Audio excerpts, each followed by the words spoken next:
ఒక సుందరమైన అడవిలో నెమలి నివసించేది. ఆ నెమలి ఎంతో అందంగా ఉండేది. దీని నీలి రెక్కలు అందరినీ ఆకర్షించేవి. అదే అడవిలో ఒక చిన్న మొసలి కూడా ఉండేది.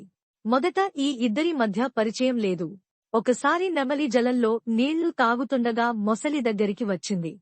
నెమలికి తొలుత భయం వేసింది. కాని మొసలి మృదువుగా మాట్లాడింది. భయపడవద్దు, నేను నీకు హాని చేయను.